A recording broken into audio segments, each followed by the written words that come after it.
ओम नमो भगवते वासुदेवाय। श्रीमद्भागवत महापुराण द्वितीय स्कंध अध्याय 9। ब्रह्मा जी का भगवत धाम दर्शन और भगवान के द्वारा उन्हें चतुश्लोकी भागवत का उपदेश। श्री सुखदेव जी कहते हैं, परीक्षित, जैसे स्वप्न में देखे जाने वाले पदार्थों के साथ उसे देखने वाले का कोई संबंध नहीं होता, वैसे ही देहादि से अतीत अनुभव स्वरूप आत्मा का माया के बिना दृश्य पदार्थों के साथ कोई संबंध नहीं हो सकता। विविध रूप वाली माया के कारण वह विविध रूप वाला प्रतीत होता है, और जब उसके गुणों में रम जाता है तब यह मैं हूँ, यह मेरा है, इस प्रकार मानने लगता है। किंतु जब यह गुणों के क्षुब्ध करने वाले काल और मोह उत्पन्न करने वाली माया इन दोनों से परे अपने अनंत स्वरूप में मोह रहित होकर रमण करने लगता है, तब आत्मा राम हो जाता है, और तब यह मैं मेरा का भाव छोड़कर पूर्ण उदासीन गुणातीत हो जाता है। ब्रह्मा जी की निष्कपट तपस्या से प्रसन्न होकर भगवान ने उन्हें अपने रूप का दर्शन कराया और आत्म तत्व के ज्ञान के लिए उन्हें परम सत्य परमार्थ वस्तु का उपदेश दिया। वही बात मैं तुम्हें सुनाता हूँ। तीनों लोकों के परम गुरु आदिदेव ब्रह्मा जी अपने जन्म स्थान कमल पर बैठकर सृष्टि करने की इच्छा से विचार करने लगे, परंतु जिस ज्ञान की दृष्टि से सृष्टि का निर्माण हो सकता था और जो सृष्टि व्यापार के लिए वांछनीय है, वह दृष्टि उन्हें प्राप्त नहीं हुई।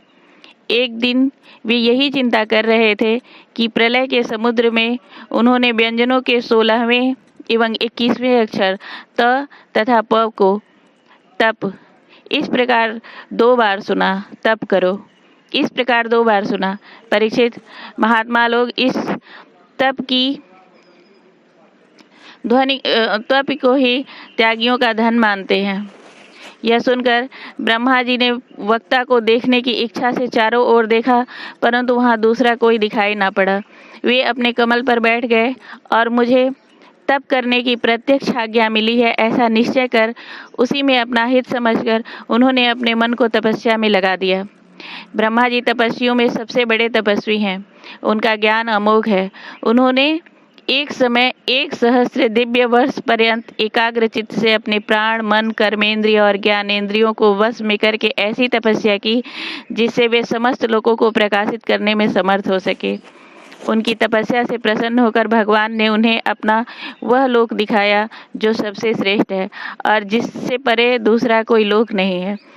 उस लोक में किसी भी प्रकार के क्लेश, मोह और भय नहीं है, जिन्हें कभी एक बार भी उनके दर्शन का सौभाग्य प्राप्त हुआ है। वे देवता बार बार उनकी स्तुति करते रहते हैं। वहाँ रजोगुण, तमोगुण और इनसे मिला हुआ सत्वगुण भी नहीं है। वहाँ न काल की दाल गलती है, न माया ही कदम रख सकती है। फिर माया के बाल बच्चे तो जा ही कैसे सकते हैं। वहाँ भगवान के वे पार्षद निवास करते हैं जिनका पूजन देवता और दैत्य दोनों ही करते हैं। उनका उज्ज्वल आभा से युक्त श्याम शरीर, शतदल कमल के समान कोमल नेत्र और पीले रंग के वस्त्र से शोभायमान है। अंग अंग से राशि राशि सौंदर्य बिखरता रहता है।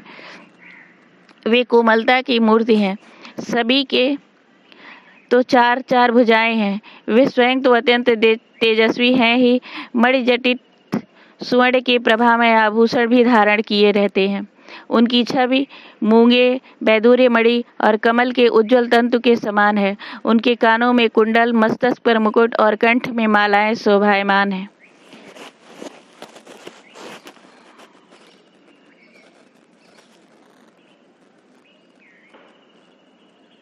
जिस प्रकार आकाश बिजली सहित बादलों से शोभायमान होता है, वैसे ही वह लोक मनोहर कामिनियों की कांति से युक्त महात्माओं के दिव्य तेजोमय विमानों से स्थान स्थान पर सुशोभित होता रहता है। उस बैकुंठ में लक्ष्मी जी सुंदर रूप धारण करके अपनी विविध विभूतियों के द्वारा भगवान के चरण कमलों की अनेकों प्रकार से सेवा करती रहती हैं। कभी कभी जब वे झूले पर बैठकर अपने प्रियतम भगवान की लीलाओं का गायन करने लगती हैं, तब उनके सौंदर्य और सुरभि से उन्मत्त होकर भौरे स्वयं उन लक्ष्मी जी का गुणगान करने लगते हैं। ब्रह्मा जी ने देखा कि उस दिव्य लोक में समस्त भक्तों के रक्षक लक्ष्मीपति, यज्ञपति और विश्वपति भगवान विराजमान हैं। सुनंद, नंद, प्रबल और अरहड़ आदि मुख्य मुख्य पार्षदगण उन प्रभु की सेवा कर रहे हैं। उनका मुख कमल प्रसाद मधुर मुस्कान से युक्त है, आँख में लाल लाल डोरियां हैं, बड़ी मोहक और मधुर चितवन है। ऐसा जान पड़ता है कि अभी अभी अपने प्रेमी भक्त को अपना सर्वस्व दे देंगे। सिर पर मुकुट, कानों में कुंडल, कंधे पर पीतांबर जगमगा रहे हैं। वक्षस्थल पर एक सुनहरी रेखा के रूप में श्री लक्ष्मी जी विराजमान हैं और सुंदर 4 भुजाएं हैं। वे एक सर्वोत्तम और बहुमूल्य आसन पर विराजमान हैं। पुरुष, प्रकृति, महतत्व, अहंकार, मन, 10 इंद्रिय, शब्द आदि 5 तन मात्राएं और पंचभूत, ये 25 शक्तियां मूर्तिमान होकर उनके चारों ओर खड़ी हैं। समग्र ऐश्वर्य, धर्म, कीर्ति, श्री, ज्ञान और वैराग्य, इन 6 नित्य सिद्ध स्वरूप भूत शक्तियों से वे सर्वथा युक्त रहते हैं। उनके अतिरिक्त और कहीं भी ये नित्य रूप से निवास नहीं करती। वे सर्वेश्वर प्रभु अपने नित्य आनंदमय स्वरूप में ही नित्य निरंतर निमग्न रहते हैं। उनका दर्शन करते ही ब्रह्मा जी का हृदय आनंद के उद्रेक से लबालब भर गया। शरीर पुलकित हो उठा, नेत्रों में प्रेमाश्रु छलक आए। ब्रह्मा जी ने भगवान के उन चरण कमलों में, जो परमहंसों के निवृत्त मार्ग से प्राप्त हो सकते हैं, सिर झुकाकर प्रणाम किया। ब्रह्मा जी के प्यारे भगवान अपने प्रिय ब्रह्मा को प्रेम और दर्शन के आनंद में निमग्न शरणागत और प्रजा सृष्टि के लिए आदेश देने के योग्य देखकर बहुत प्रसन्न हुए। उन्होंने ब्रह्मा जी से हाथ मिलाया तथा मंद मुस्कान से अलंकृत वाणी में कहा। श्री भगवान ने कहा, ब्रह्मा जी, तुम्हारे हृदय में तो समस्त वेदों का ज्ञान विद्यमान है। तुमने सृष्टि रचना की इच्छा से चिरकाल तक तपस्या करके मुझे भली भांति संतुष्ट कर दिया है। मन में कपट रखकर योग साधन करने वाले मुझे कभी प्रसन्न नहीं कर सकते। तुम्हारा कल्याण हो, तुम्हारी जो अभिलाषा हो वही वर मुझसे मांगो, क्योंकि मैं मुँह मांगी वस्तु देने में समर्थ हूँ।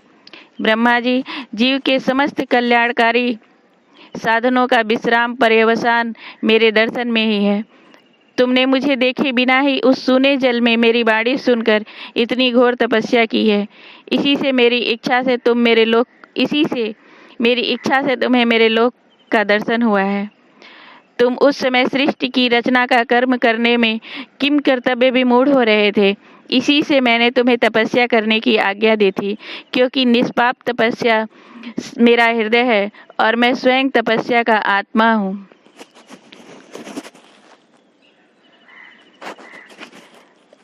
मैं तपस्या से ही इस संसार की सृष्टि करता हूँ और तपस्या से ही इसका धारण पोषण करता हूँ और फिर तपस्या से ही इसे अपने में लीन कर लेता हूँ। तपस्या मेरी एक दुर्लभ शक्ति है। ब्रह्मा जी ने कहा, भगवान, आप समस्त प्राणियों के अंतःकरण में साक्षी रूप से विराजमान रहते हैं। आप अपने अप्रतिहत ज्ञान से यह जानते ही हैं कि मैं क्या करना चाहता हूँ। नाथ, आप कृपा करके मुझ याचक की यह मांग पूरी कीजिए। मैं रूप रहित आपके सगुण और निर्गुण दोनों ही रूपों को जान सकूं। आप माया के स्वामी हैं। आपका संकल्प कभी व्यर्थ नहीं होता। जैसे मकड़ी अपने मुंह से जाला निकाल कर उसमें क्रीड़ा करती है और फिर उसे अपने में लीन कर लेती है, वैसे ही आप अपनी माया का आश्रय लेकर इस विविध शक्ति संपन्न जगत की उत्पत्ति, पालन और संहार करने के लिए अपने आप को ही अनेक रूपों में बना देते हैं और क्रीड़ा करते हैं। इस प्रकार आप कैसे करते हैं, इस मर्म को मैं जान सकूं, ऐसा ज्ञान आप मुझे दीजिए। आप मुझ पर ऐसी कृपा कीजिए कि मैं सजग रहकर सावधानी से आपकी आज्ञा का पालन कर सकूं और सृष्टि की रचना करते समय भी कर्तापन आदि के अभिमान से बंध ना जाऊं। प्रभु, आपने एक मित्र के समान हाथ पकड़कर मुझे अपना मित्र स्वीकार किया है। अतः जब मैं आपकी इस सेवा सृष्टि रचना में लगूं और सावधानी से पूर्व सृष्टि के गुण कर्मानुसार जीवों का विभाजन करने लगूं, तब कहीं अपने को जन्म कर्म से स्वतंत्र मानकर प्रबल अभिमान न कर बैठूं। श्री भगवान ने कहा, अनुभव, प्रेमा भक्ति और साधनों से युक्त अत्यंत गोपनीय अपने स्वरूप का ज्ञान मैं तुम्हें कहता हूँ। तुम उसे ग्रहण करो। मेरा जितना विस्तार है, मेरा जो लक्षण है, मेरे जितने और जैसे रूप, गुण और लीलाएं हैं, मेरी कृपा से तुम उनका तत्व ठीक ठीक वैसा ही अनुभव करो। सृष्टि के पूर्व केवल मैं ही मैं था। मेरे अतिरिक्त ना स्थूल था, ना सूक्ष्म, और ना तो दोनों का कारण अज्ञान। जहाँ यह सृष्टि है, वहाँ मैं ही मैं हूँ। और इस सृष्टि के रूप में जो कुछ प्रतीत हो रहा है, वह भी मैं ही हूँ, और जो कुछ बचा रहेगा, वह भी मैं ही हूँ।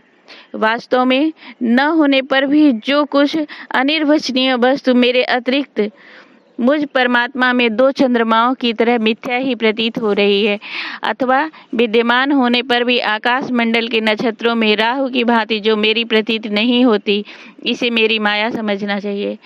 जैसे प्राणियों के पंचभूत रहित छोटे बड़े शरीरों में आकाश आदि पंच महाभूत उन शरीरों के कार्य रूप से निर्मित होने के कारण प्रवेश करते भी हैं, और पहले से ही उन स्थानों और रूपों में कारण रूप में विद्यमान रहने के कारण प्रवेश नहीं भी करते, वैसे ही उन प्राणियों के शरीर की दृष्टि में से मैं उनके आत्मा के रूप से प्रवेश किए हुए हूँ, और आत्म दृष्टि से अपने अतिरिक्त और कोई वस्तु ना होने के कारण उनमें प्रविष्ट नहीं भी हूँ।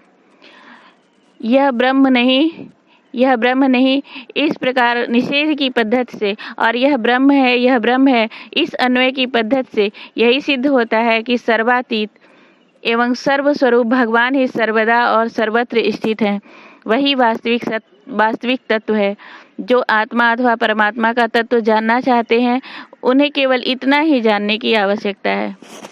ब्रह्मा जी, तुम अविचल समाधि के द्वारा मेरे इस सिद्धांत में पूर्ण निष्ठा कर लो। इससे तुम्हें कल्प कल्प में विविध प्रकार की सृष्टि रचना करते रहने पर भी कभी मोह नहीं होगा। श्री सुखदेव जी कहते हैं, लोक पितामह ब्रह्मा जी को इस प्रकार उपदेश देकर अजन्मा भगवान ने उनके देखते ही देखते अपने उस रूप को छिपा लिया।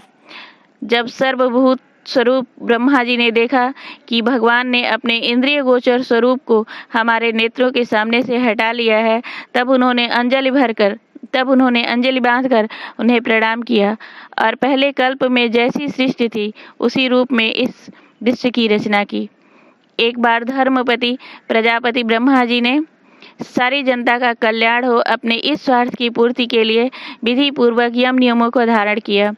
उस समय उनके पुत्रों में सबसे अधिक प्रिय परम भक्त देवर्षि नारद जी ने मायापति भगवान की माया का तत्व जानने की इच्छा से बड़े संयम, विनय और सौम्यता से अनुगत होकर उनकी सेवा की, और उन्होंने सेवा से ब्रह्मा जी को ही संतुष्ट कर लिया। परीक्षित, जब देवर्षि नारद ने देखा कि मेरे लोक पितामह पिताजी मुझ पर प्रसन्न हैं, तब उन्होंने उनसे यही प्रश्न किया जो तुम मुझसे कर रहे हो। उनके प्रश्न से ब्रह्मा जी और भी प्रसन्न हुए। फिर उन्होंने यह 10 लक्षण वाला भागवत पुराण अपने पुत्र नारद को सुनाया, जिसका स्वयं भगवान ने उन्हें उपदेश दिया था। परीक्षित, जिस समय मेरे परम तेजस्वी पिता सरस्वती के तट पर बैठकर परमात्मा के ध्यान में मगन थे, उस समय देवर्षि नारद जी ने वही भागवत उन्हें सुनाया। तुमने मुझसे जो यह प्रश्न किया है कि विराट पुरुष से इस जगत की उत्पत्ति कैसे हुई, तथा दूसरे भी जो बहुत से प्रश्न किए हैं, उन सब का उत्तर मैं उसी भागवत पुराण के रूप में देता हूँ। प्रेम से बोलो श्री भागवत भगवान की जय।